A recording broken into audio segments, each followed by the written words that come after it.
Hi hello everyone, મારા ચેનલના બધા વ્યુઅર્સને મારા જય શ્રી કૃષ્ણ. આજે હું બનાવું છું બહુ જ ટેસ્ટી ચોકલેટ સુખડી. ચાલો રેસીપી શરૂ કરીએ. ચોકલેટ સુખડી બનાવવા માટે મેં અહીંયા ઘી લીધું છે.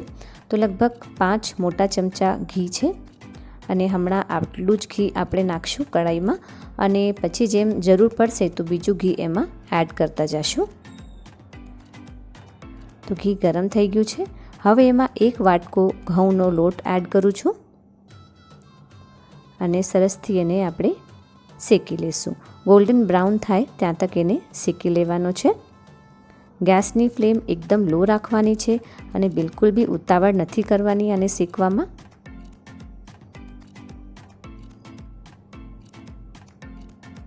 તો ફ્રેન્ડ્સ, અહીંયા તમે જોઈ શકો છો કે જેમ હું લોટને મિક્સ કરું છું ઘીમાં, તો લોટે બધું ઘી અબ્ઝોર્બ કરી લીધું છે. એનો મતલબ કે હજી આપણે એમાં ઘી એડ કરવાની જરૂર છે. તો હજી અહીંયા 1 ચમચો હું ઘી એડ કરું છું અને ફરીથી આપણે એને મિક્સ કરી લઈશું.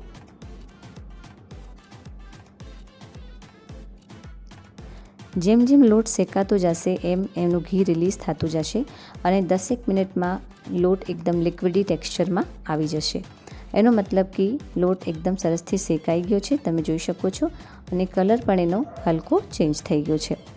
હવે આમાં 1/4 tablespoon cocoa powder add કરું છું અને અહીંયા મેં અમૂલની ડાર્ક ચોકલેટ યુઝ કરી છે. તો લગભગ 4 ટુકડા મેં એની યુઝ કર્યું છે, ક્રશ કરીને એમાં એડ કર્યું છે.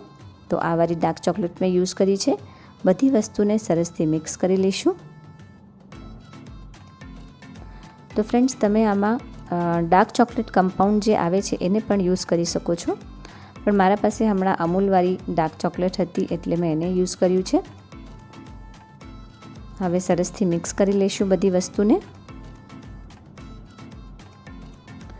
તો ફ્રેન્ડ્સ, તમે જોઈ શકો છો એકદમ ચોકલેટનો પરફેક્ટ કલર આવી ગયો છે આમાં. અને હવે આમાં સ્વીટનેસ માટે હું ગોળ એડ કરું છું. તો જેમ મેં 1 વાટકો ઘઉંનો લોટ નાખ્યો છે આમાં, એટલે એના સામે 1 વાટકો હું ગોળ એડ કરું છું. ગોળને મેં એકદમ ફાઇનલી ચોપ કરી લીધો છે અને હવે સરસથી મિક્સ કરી લઈશું.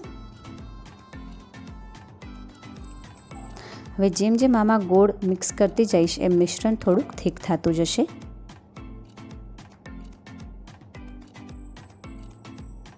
અને જેમાં આપણે મિશ્રણને સ્પ્રેડ કરવાનું છે એ થાળીને મેં પહેલાંથી જ ઘીથી ગ્રીસ કરીને રાખી દીધી છે.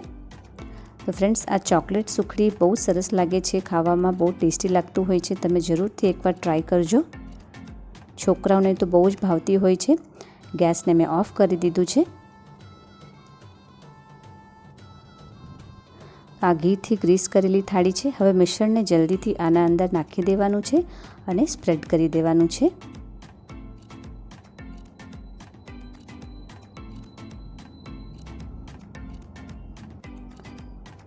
તો ફ્રેન્ડ્સ, નોર્મલ સુખડી તો આપણે હંમેશા બનાવતા હોઈએ છીએ. એકવાર તમે આ ચોકલેટ સુખડી બનાવીને જોજો, તમને બહુ જ ભાવશે અને છોકરાઓને તો બહુ જ ભાવશે. તો હવે અહીંયા બધું મિશ્રણ મેં સરસથી સ્પ્રેડ કરી દીધું છે. હવે આના ઉપર હું બાદામ અને પિસ્તાના કતરનથી એને ગાર્નિશ કરું છું.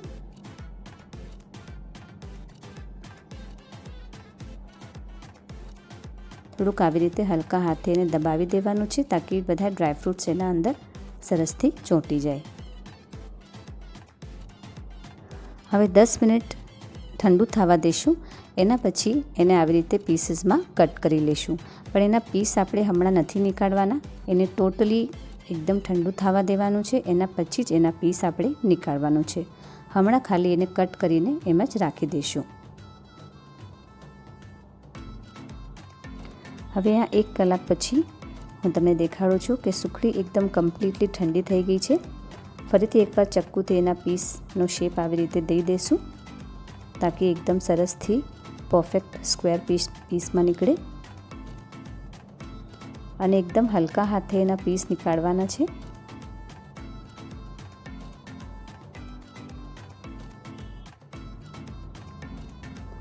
તો ફ્રેન્ડ્સ, અહીંયા તમે જોઈ શકો છો એકદમ પરફેક્ટ સ્ક્વેર પીસ નીકળ્યું છે અને માઉથ વોટરિંગ ચોકલેટ સુખડી આપણી બનીને રેડી થઈ ગઈ છે. તો તમે આ સુખડીને ઘણા દિવસ તક સ્ટોર કરીને રાખી શકો છો. લગભગ 15થી 20 દિવસ તક બિલકુલ બી ખરાબ નહીં થાય અને છોકરાઓને અને મોટાને બધાને બહુ જ ભાવશે. તો તમે જરૂરથી આ રેસીપી ટ્રાય કરજો અને મને કમેન્ટમાં જણાવજો કે મારી રેસીપી તમને કેવી લાગી. તો ચાલો હવે આ ચોકલેટ સુખડી આપણે સર્વ કરીએ. છે ને એકદમ ડિલિશિયસ અને માઉથ વોટરિંગ. હું ભાવના ફરીથી મળીશ તમને નેક્સ્ટ વિડીયોમાં એક સરસ મજાની હેલ્ધી રેસીપી સાથે. Thanks for watching.